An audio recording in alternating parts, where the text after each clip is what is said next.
Bonjour et bienvenue dans ce workshop dédié à MyBroker. Nous allons faire le tour ici de l'agenda des différents points qui seront parcourus au sein de ce workshop. Premièrement, nous irons voir les différents avantages. Ensuite, nous irons faire un tour de l'utilisation par le client. Ensuite, en point 3, nous irons faire la gestion des demandes clients.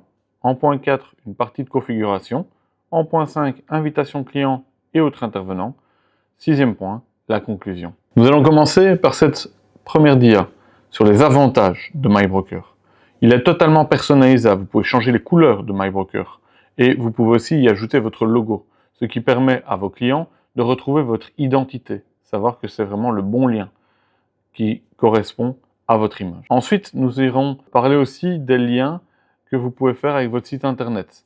Sur votre site internet, vous pouvez ajouter un lien personnel qui repointera vers votre accès MyBroker. Quand je dis le vôtre, c'est que là, vous pourrez retrouver votre logo au sein de l'écran de connexion.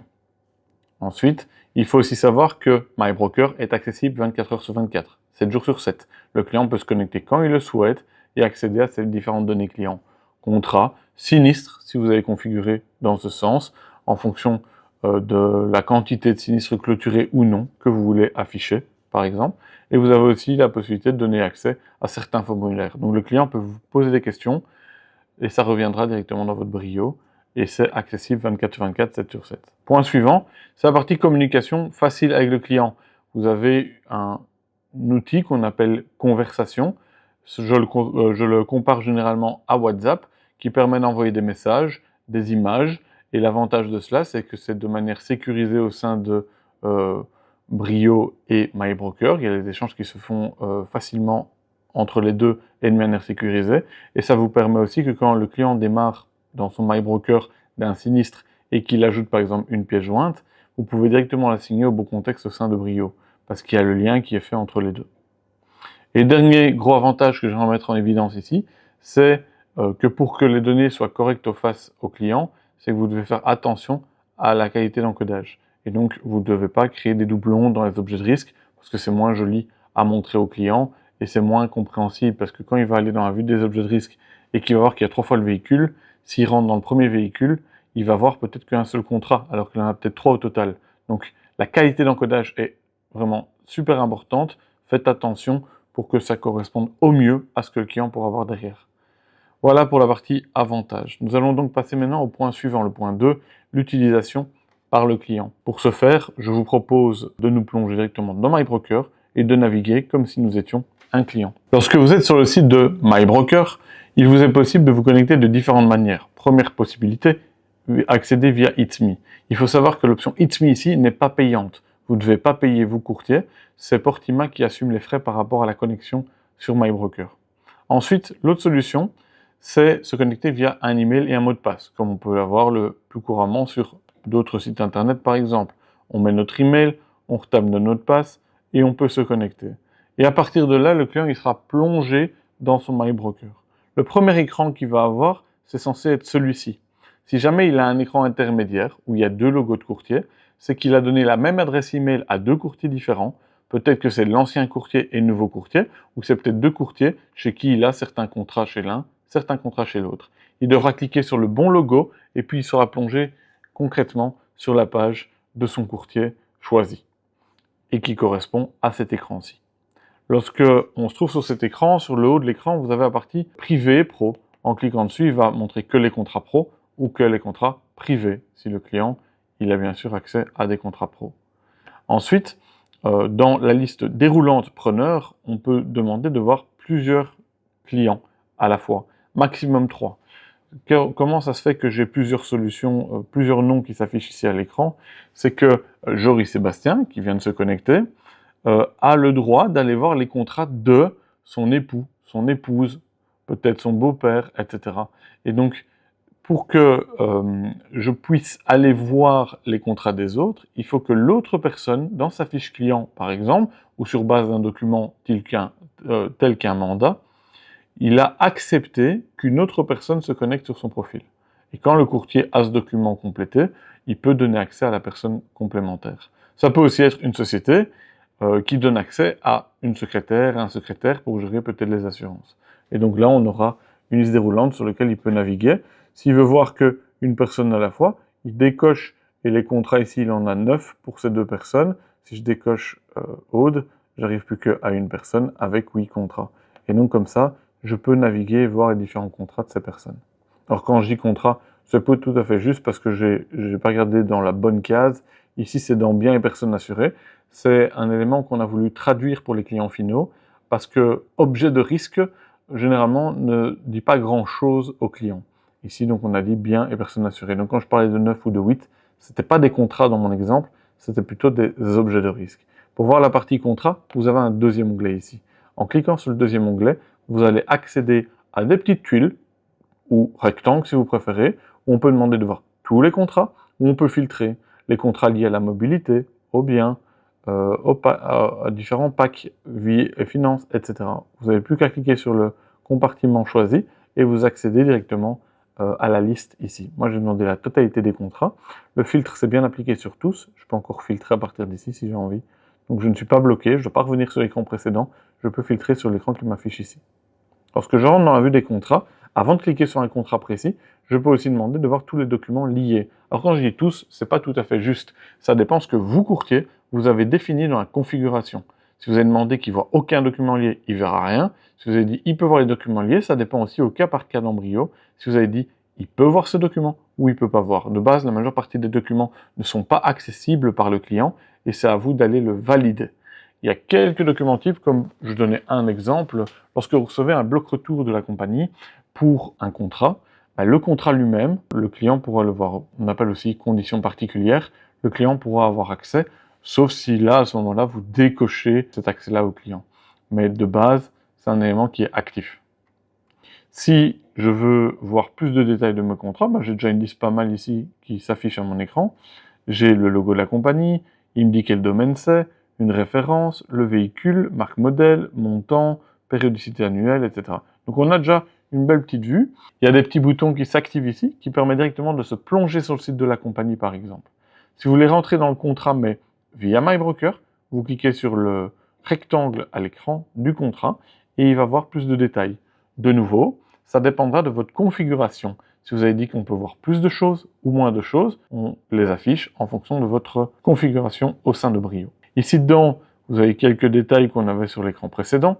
Vous avez la possibilité, si vous l'avez souhaité, de donner accès aux documents liés, les messages que vous pouvez échanger avec le client. Dans le détail, il y a plus ou moins de détails en fonction de ce qu'on a autorisé ou non. Sinistres liés, si vous avez autorisé ou pas de montrer les sinistres et les sinistres clôturés, il montrera aussi ici la liste possible. Donc tout ça, c'est vraiment à tester sur base de ce que vous avez donné accès ou pas donné accès derrière au client. Pour revenir sur la page principale, qu'on appelle aussi l'écran d'accueil, on peut recliquer sur la petite maison. Si je veux revoir la liste de mes contrats, je peux cliquer ici sur le petit chemin qui me renvoie vers les contrats. Moi, je vais retourner sur la page d'accueil, donc je clique sur la maison. Toujours dans la vue ici, j'avais aussi les objets de risque. Il y a certains courtiers qui ne montrent pas les objets de risque. Comme je l'ai dit là tout à l'heure, pour la qualité d'encodage. Si par exemple, vous avez créé 3 fois le même véhicule, il y aura peut-être un contrat sur un véhicule, un autre contrat sur un autre et encore un autre contrat sur un autre. Et donc le client, pour la navigation, ça ne sera pas très propre. Si votre brio est propre, donc vous n'avez qu'un objet de risque lié à plusieurs contrats par exemple, à ce moment-là, ça devient optimal à montrer au client parce qu'il pourra voir les liens avec son véhicule ici derrière. Donc, c'est toujours mieux de montrer les objets de risque, mais ça dépendra de votre côté si votre brio est en ordre ou pas. Qu'est-ce qu'on peut voir d'autre? Plus bas sur l'écran, on a la partie sinistre, on peut voir les sinistres en cours ou clôturés. Clôturés, c'est du paramétrage, on peut dire je les montre pas. Je peux les montrer aussi sur les 12 derniers mois, peut-être sur le dernier mois, mais bon, ça c'est un peu court je pense, ou bien il faut demander sur les 60 derniers mois. Il y a des courtiers qui montrent les 5 dernières années. Ça peut être pratique, ça peut montrer aussi au client qui réalise qu'il a eu plusieurs sinistres ou pas. Alors il y a des courtiers qui ont peur de montrer trop de sinistres en arrière, sur les 60 derniers mois, sur les 5 dernières années, de peur de donner accès à quelque chose pour qu'il puisse quitter le bureau peut-être plus facilement. Moi je pense qu'un client qui souhaite quitter, qu'il ait accès à MyBroker ou pas, ou qu'il ait accès au sinistre ou pas, il le fera. Donc ça ne change pas grand-chose. Je pense qu'on ne doit pas prendre peur de ça. Justement, il faut prendre dans l'autre sens. Le côté où on est le plus transparent possible avec le client va voir qu'on fait confiance dans un sens comme dans l'autre. Donc c'est toujours mieux. Je pense que les 12, voire les 60 derniers mois sont quand même pratiques dans la clôture pour vraiment avoir une vue transparente là derrière. Sur la partie droite de l'écran, vous avez le poursuivi. C'est en général l'accès aux différents formulaires. C'est aussi dans la configuration, on peut dire je vous donne accès à ci ou à ça. Et donc, vous les retrouverez ici dans cette partie poursuivi. En cliquant dessus, vous accédez au formulaire. Il y a deux formulaires qui sont un peu séparés du poursuivi. Le premier qui est directement visible en dessous, c'est face à un sinistre. Vous venez d'avoir en tant que client un sinistre. On peut déclarer le sinistre à partir d'ici. Très pratique. En cliquant dessus. Ici, vous allez voir qu'on peut naviguer sur d'abord qui est le preneur. On le sélectionne. Il donne quelques informations complémentaires comme les téléphones ou l'IBAN. On peut faire suivant. On peut mettre la date, l'heure si nécessaire, on fait suivant. Et comme ça, on peut aller définir tout le reste. Le véhicule, je valide. Qu'est-ce qu'il y a eu? Dégâts sans tiers, dégâts avec tiers, un vol, un bris de vitre. Je montre d'abord bris de vitre. Si je sélectionne ça, il y a les différents services en dessous qui s'affichent. Et je peux prendre rendez-vous avec différents garages. Ici, j'ai Carglass en fonction de mon contrat. J'ai prenez rendez-vous ou je peux les appeler directement. Donc, si je fais dégâts avec tiers, par exemple, là, il me remontre pas ça. Quand je fais suivant, il va me demander, tiens, quel est le témoin, par exemple, ou quel est le conducteur. Ici, il demande d'abord le conducteur. On peut simplement le sélectionner. En plus, suite, on peut faire suivant. Et là, après, il demande, est-ce qu'il y a des témoins? Oui, non. S'il y a un témoin, on donne les infos. S'il n'y en a pas, on dit non. Et on fait suivant.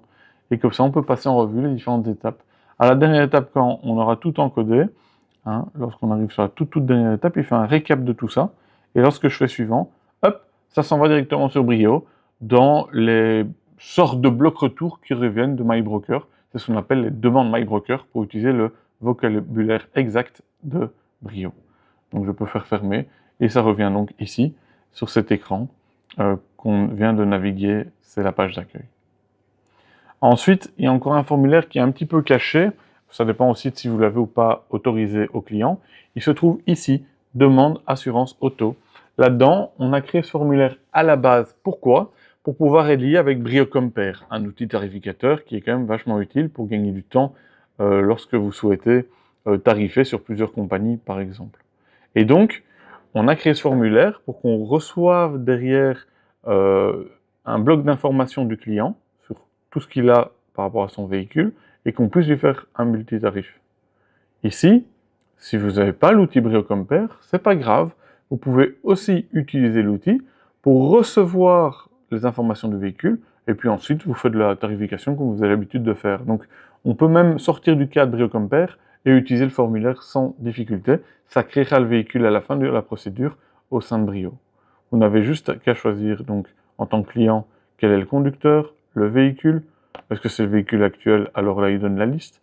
Est-ce que c'est un véhicule d'occasion et on commence à encoder les infos, ou un nouveau véhicule? Et donc, si on fait nouveau véhicule, il demande ici de faire glisser certaines informations complémentaires, les documents du véhicule, qu'est-ce qu'on peut avoir? Moi, je vais prendre par exemple la demande d'IMAT, la facture, à vous de charger tous les docs que vous voulez, et là, vous pouvez alors préciser ce que vous avez défini. Ok? Donc, c'est bon de commande, certificat d'IMAT, demande d'IMAT et facture. Moi, je vais faire demande d'IMAT, je fais suivant, et je passe en revue les différentes infos du véhicule. Si je ne veux pas chercher, je peux toujours encoder, mais je dois reprendre dans la liste déroulante après, pour être sûr que je pourrais chercher via Febiac, par exemple, l'information. On choisit, on complète.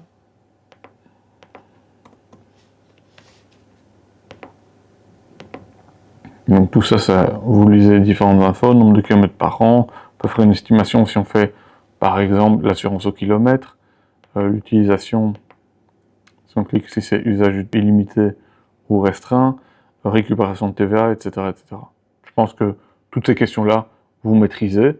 Ensuite, lorsqu'on fait suivant, il demande quelques renseignements complémentaires de ce que le client souhaite avoir dans son assurance. Alors là, c'est plutôt orienté Brio Compare. Si à la fin, ça crée juste le véhicule, ça crée le véhicule, c'est pas grave. Vous n'êtes pas obligé de reprendre ces infos-ci.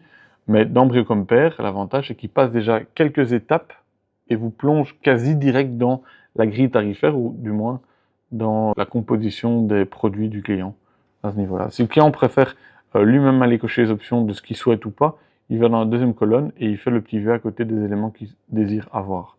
Moi, je vais prendre ce qui est recommandé ici. Ensuite, faire suivant. Comme là, tout à l'heure, il me fait une sorte de récap de tout ça. Et je peux faire suivant. Ici, je veux dire quand même que ça couvre sur 5 ans, l'attestation de sinistralité. Je fais suivant. J'arrive dans mon récap global où j'ai un petit crayon qui me permet ici d'aller faire encore une modification.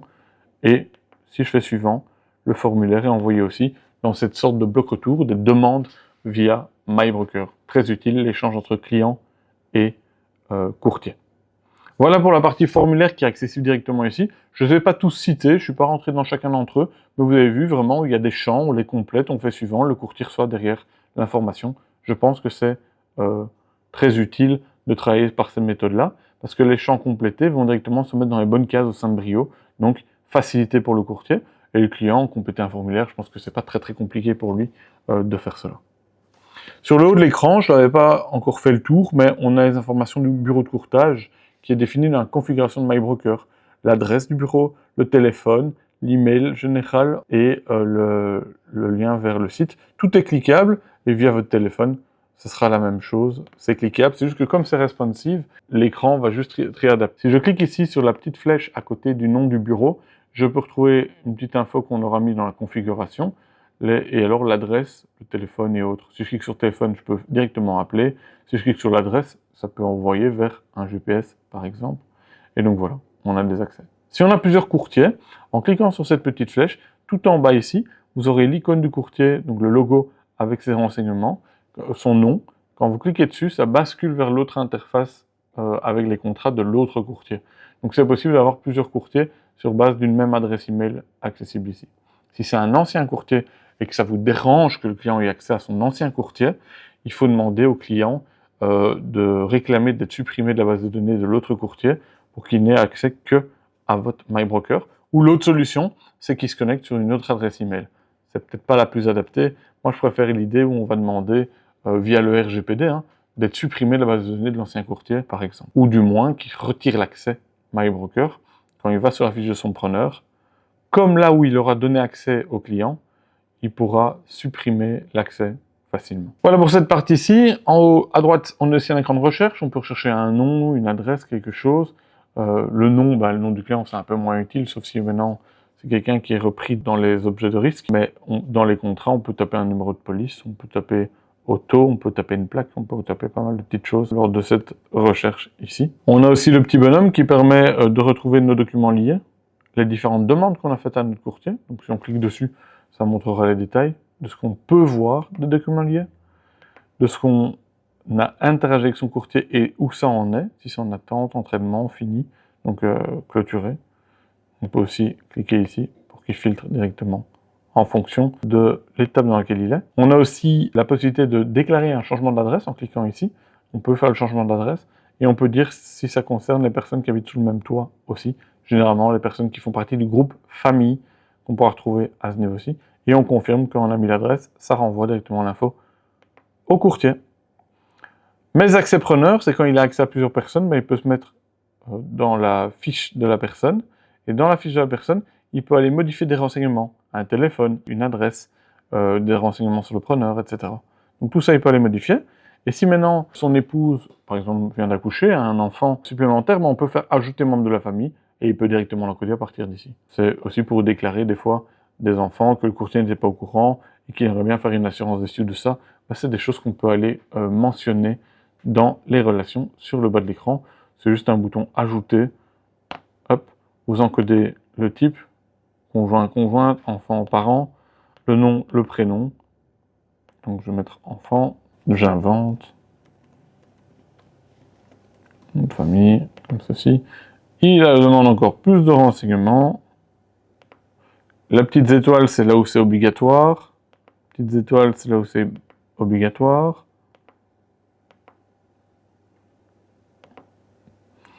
De nouveau, il demande d'autres renseignements. Les petites étoiles, c'est obligatoire. C'est toujours mieux qu'il complète tout. Moi, je vais passer, pour pas perdre du temps, à tout encoder un par un. C'est pour vous montrer donc ce qui est possible. S'il dit que la personne a un permis, de nouveau, il y a des renseignements complémentaires. Je vais dire non. Je confirme.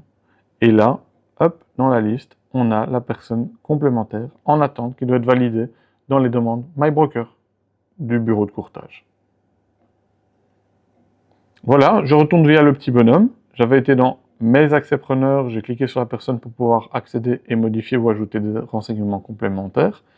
On peut aussi avoir une partie paramètres, mais pour le moment, ce n'est pas très utile parce qu'on ne peut rien vraiment paramétrer au jour d'aujourd'hui. On a la possibilité de se déconnecter pour que la personne qui va le suivant sur l'ordinateur n'a pas directement accès à notre dossier. On peut changer la langue de MyBroker pour que tous les écrans s'adaptent en fonction d'eux. Et alors, j'ai le petit point d'interrogation qui est très utile, c'est-à-dire qu'on donne accès à un numéro de téléphone, vous le voyez ici, 02 661 41 00, c'est de 9 à 22 heures, 7 sur 7. Le client peut contacter, et c'est un support technique, donc s'il y a un bug, ou plutôt, je ne vais pas dire bug, mais quelque chose qui ne comprend pas dans la navigation, il téléphone sur ce numéro, et la personne derrière va lui répondre à ces différentes questions. On a donc un helpdesk qui est là vraiment pour aider le client à comprendre et à naviguer dans son portefeuille au sein de MyBroker. Je pense que c'est un gros plus pour la compréhension générale ici. Voilà pour la partie navigation. Si je veux revenir sur la page d'accueil, je peux aussi cliquer sur l'icône qui se trouve ci-dessus et il revient sur l'écran de départ. On a donc fait un tour complet au sein de MyBroker. C'est pas tout à fait vrai. Il reste une dernière option et vous l'avez peut-être pas vu, mais il faut s'orienter maintenant en bas à droite de l'écran. Vous avez ici le bouton Conversation. Et donc ce bouton Conversation, c'est une sorte de WhatsApp, je l'ai énoncé là tout à l'heure, dans lequel le client peut communiquer via le petit crayon, écrire une nouvelle conversation, où il retourne dans une ancienne, c'est comme un nouveau mail ici, et il peut échanger avec son courtier, mettre son texte, il met s'il le souhaite une petite pièce jointe, et donc, je prends la pièce jointe, et alors il peut faire envoyer, et ce qu'il a demandé est envoyé directement au courtier. L'avantage de passer par ici et non par WhatsApp. WhatsApp, c'est un réseau social, c'est-à-dire que les données qui sont échangées ne sont pas sécurisées. On peut sûrement reprendre ces données par rapport à de l'IA. Ici, nous, on travaille de manière sécurisée entre le courtier et le client. On ne reprend pas les données et vous pouvez plus facilement les intégrer immédiatement dans le bon contexte demandé ici. Donc c'est vraiment plus qu'utile. Alors, il y a quelques courtiers, généralement c'est des bureaux qui démarraient comme nouveaux courtiers, ils imposent limite de passer par MyBroker quand ils veulent communiquer avec leurs clients. Donc le client sait qu'il doit passer par ceci pour pouvoir avoir un échange avec son courtier. Et donc il essaye d'éviter les mails, d'éviter du WhatsApp, d'éviter des messages privés par exemple sur Messenger, etc. Et il essaie de concentrer tout via ceci. Comme ça, il a vraiment sa technique de communication. Et donc on a quelques courtiers qui ont fait ça, et ils disent que ça va plus vite dans leur gestion habituelle. Après, il y a encore des coups de fil qui peuvent se passer, mais ils essaient d'éliminer tous les autres échanges. Comme ça, ils sont concentrés sur une technique réelle entre eux et leurs clients. Maintenant, il n'y a pas d'obligation, c'est un choix, à vous de voir ce que vous voulez faire. Revenons dans notre agenda. Nous étions ici sur la partie utilisation par le client. Nous allons maintenant passer au point 3, gestion des demandes clients. Alors, on a vu, dans l'utilisation, j'ai complété des formulaires. Mais derrière ça, vous avez un travail, c'est d'intercepter ces messages et de les retravailler. Donc, comment faire au sein de Brio? On retourne en Brio. On va via les messages reçus, c'est les doubles flèches, envoi, réception, ici dans le menu général. Et on ne va pas dans les messages Portima Connect, ça n'a rien à voir ici, c'est dans les demandes de MyBroker. Il y a juste un élément que j'ai complété qui ne se trouve pas là-dedans, c'est les conversations. Le dernier échange que j'ai fait, il se trouve tout en bas dans Conversation. Sinon, pour le reste, c'est dans Demande MyBroker. À partir d'ici, on peut retrouver ce qui a été demandé. Qu'est-ce que j'ai complété comme formulaire? La tarification, donc c'était l'endroit où j'avais encodé les infos du véhicule. Je peux cliquer dessus. Ici, je peux retrouver les infos. Ah, véhicule non unique, c'est-à-dire qu'il a trouvé un doublon. Ben, c'est comme un bloc retour. Je peux aller rechercher un autre ou créer un nouveau. Je peux aller rechercher, je retrouve tous les véhicules, je sélectionne le bon, il le lit, je dis lequel a raison. Ah, il y a une nouveauté. On peut cocher la petite case ici et ça coche toute la case du côté ici. Du côté droit dans ce cas-ci ou du côté gauche si on préfère. L'avantage de cette case, c'est pas dans le cas où on a que deux petites cases à cocher, c'est quand on a une dizaine de cases, ben ça va beaucoup plus vite. C'est toujours intéressant à savoir et on l'a, cette option-là, dans le bloc retour aussi. On a aussi intervenant, on a aussi les garanties choisies, on peut voir, je vais dire les données clients ou les données Brio. Ah, ce sont les garanties. Donc là, c'est juste pour votre information, il ne coche rien par défaut. Pourquoi? Parce que si on n'a pas Brio comme pair, on ne va pas passer dans la suite pour Brio comme pair, donc il ne va pas retenir ces infos-là. Si vous voulez retenir, c'est à vous maintenant de noter faire une capture d'écran par exemple, pour pouvoir l'enregistrer après au sein de l'objet risque, par exemple, en pièce jointe. Vous avez aussi une annexe.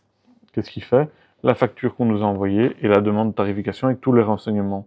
Donc même la capture d'écran n'est pas spécialement utile parce qu'on voit ce qui a été défini dans ce document-ci. Ça, vous aurez d'office dans les pièces jointes.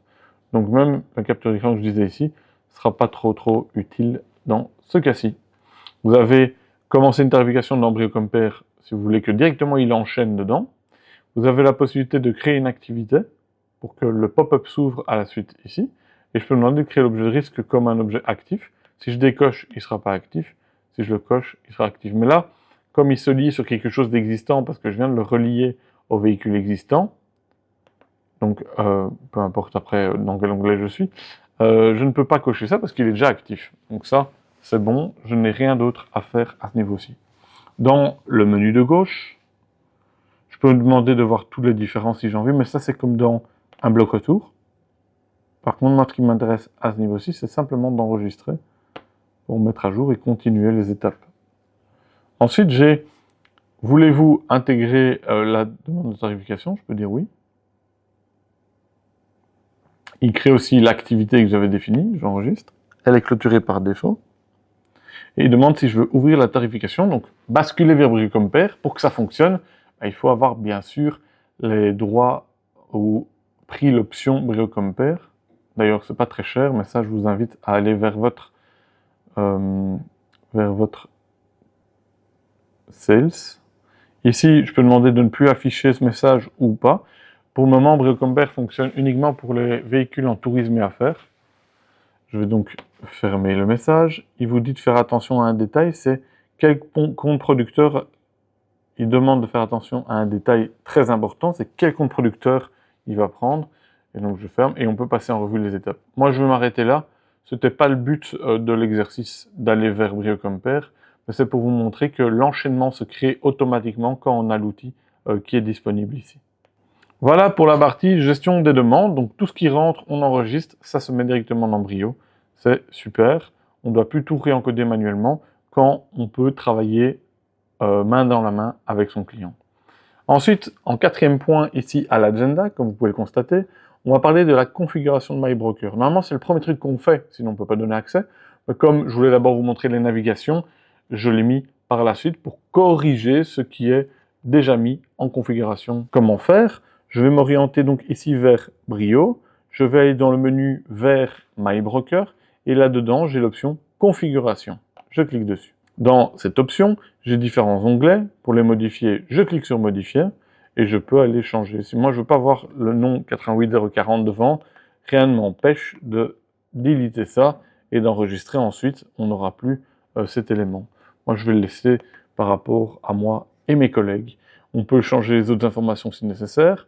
Le site MyBroker, si vous piquez ce lien-ci, et il faut bien vérifier que vous avez les 5 derniers chiffres qui sont notés par rapport à votre base de données personnelle.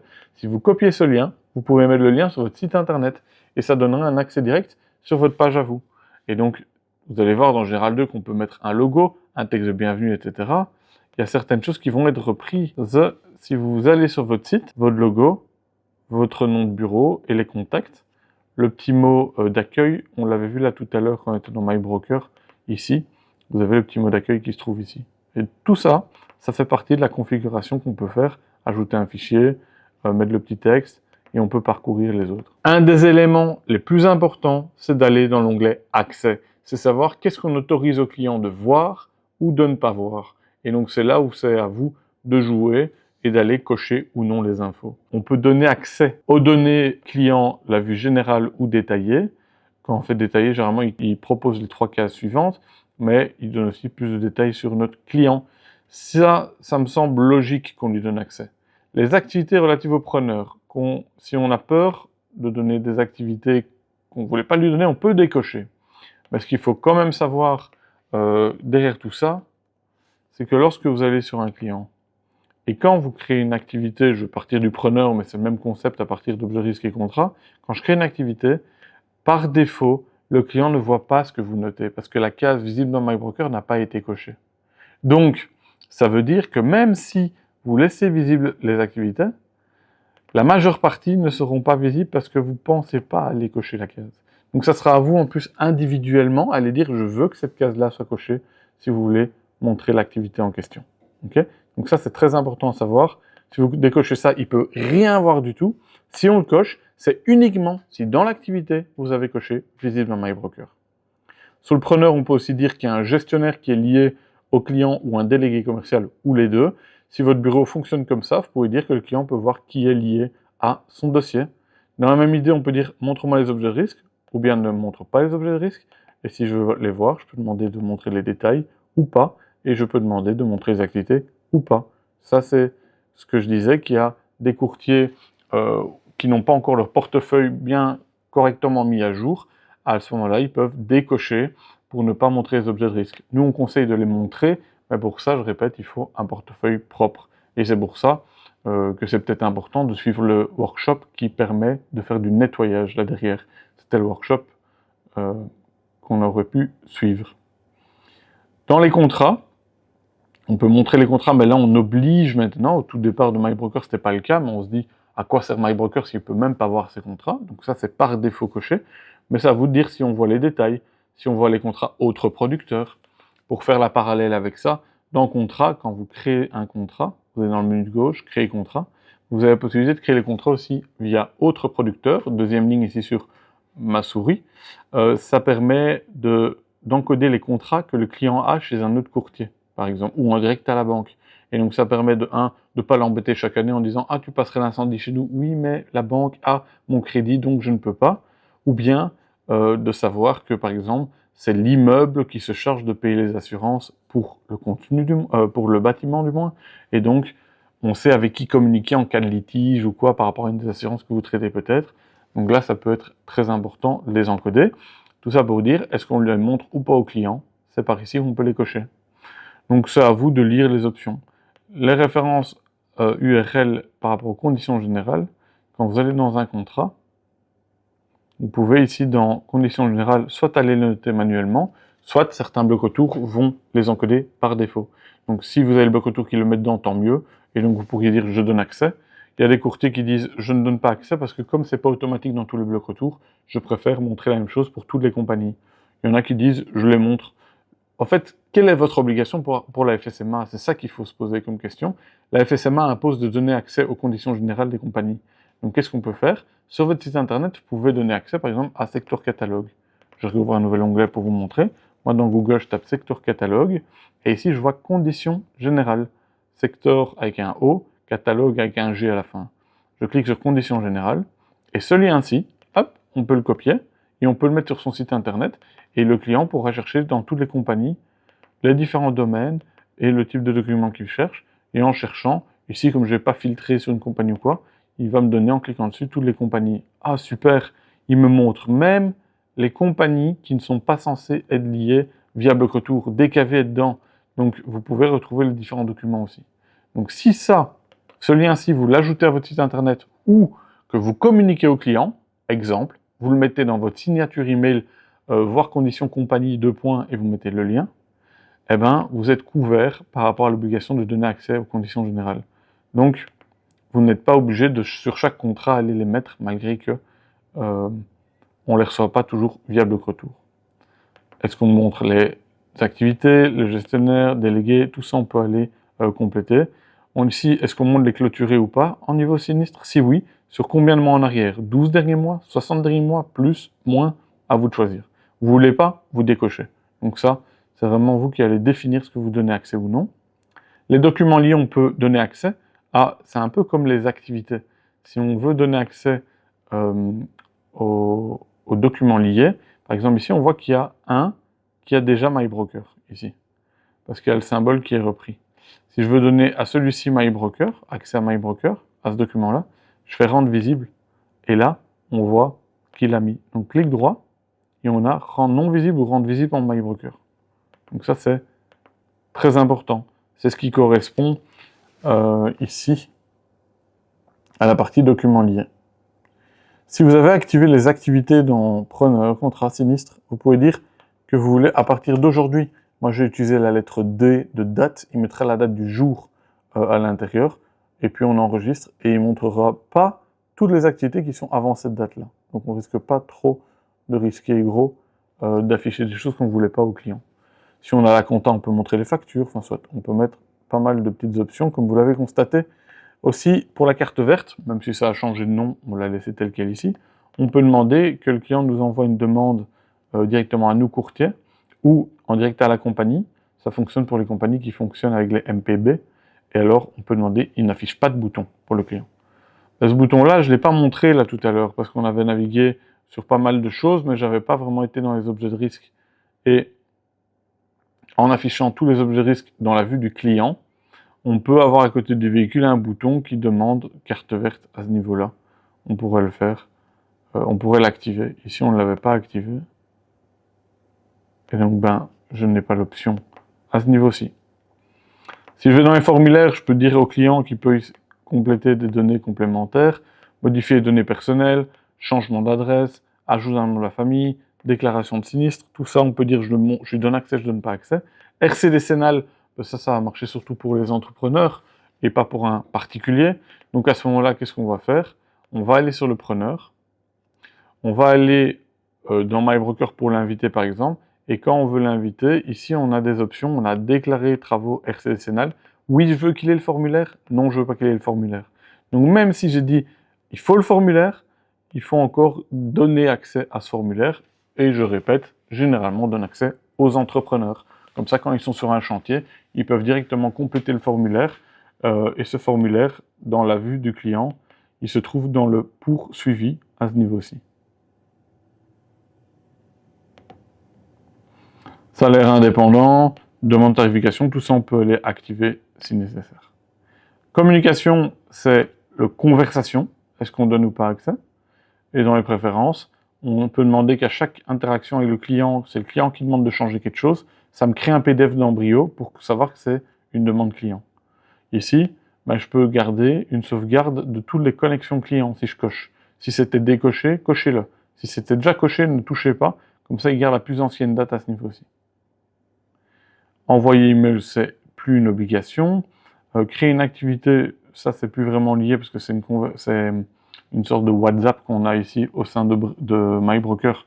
Donc ça vraiment on n'a plus d'utilité. Par contre en dessous, on peut demander que quand on crée un client, automatiquement l'invitation s'envoie pour MyBroker. Et ça, quand je viens ici, quand je viens ici sur la loupe et que je crée un nouveau preneur par exemple, je tape son nom, il n'existe pas, je le crée. Au moment où vous allez mettre une adresse mail là, même si tout est coché en dessous, dès qu'on met une adresse mail là et qu'on a encodé le prospect ou le preneur et qu'on crée, une invitation est envoyée au client pour qu'il puisse se connecter. Ça, c'est quand on coche prospect et preneur ici. Si vous ne voulez pas que ça envoie une invitation automatique, vous pouvez décocher ceci. Moi, j'aime bien cocher ceci parce que je me dis que c'est un nouveau client.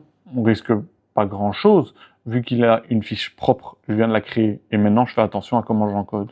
Par contre, les anciens clients qui existaient depuis des années, suite peut-être à un rachat de portefeuille où le portefeuille il était peut-être pas optimal dans la vue des choses, je vais éviter de cocher ces cases-ci, les deux dernières. Parce que là, ça veut dire que si le client découvre tout seul que MyBroker existe, il s'inscrit dessus, il a directement accès à son MyBroker. Si vous décochez les cases, comme c'est le cas chez moi, ça veut dire que le client, même s'il trouve MyBroker tout seul et qu'il s'inscrit, il faudra d'abord que moi je valide avant qu'il y ait accès.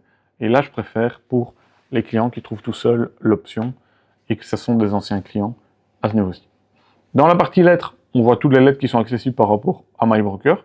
Quand j'ai fini de tout personnaliser, je peux simplement faire enregistrer.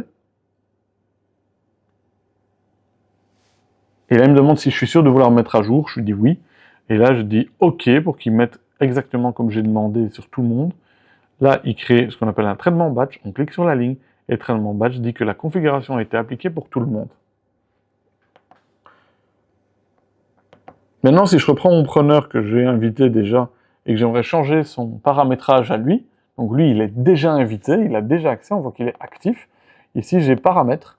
Et dans paramètres, je peux personnaliser et je peux mettre ce que je veux que pour lui. Et les autres clients n'auront pas les mêmes accès.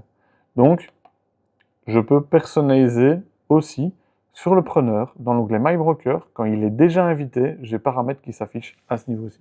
Voilà pour la partie configuration.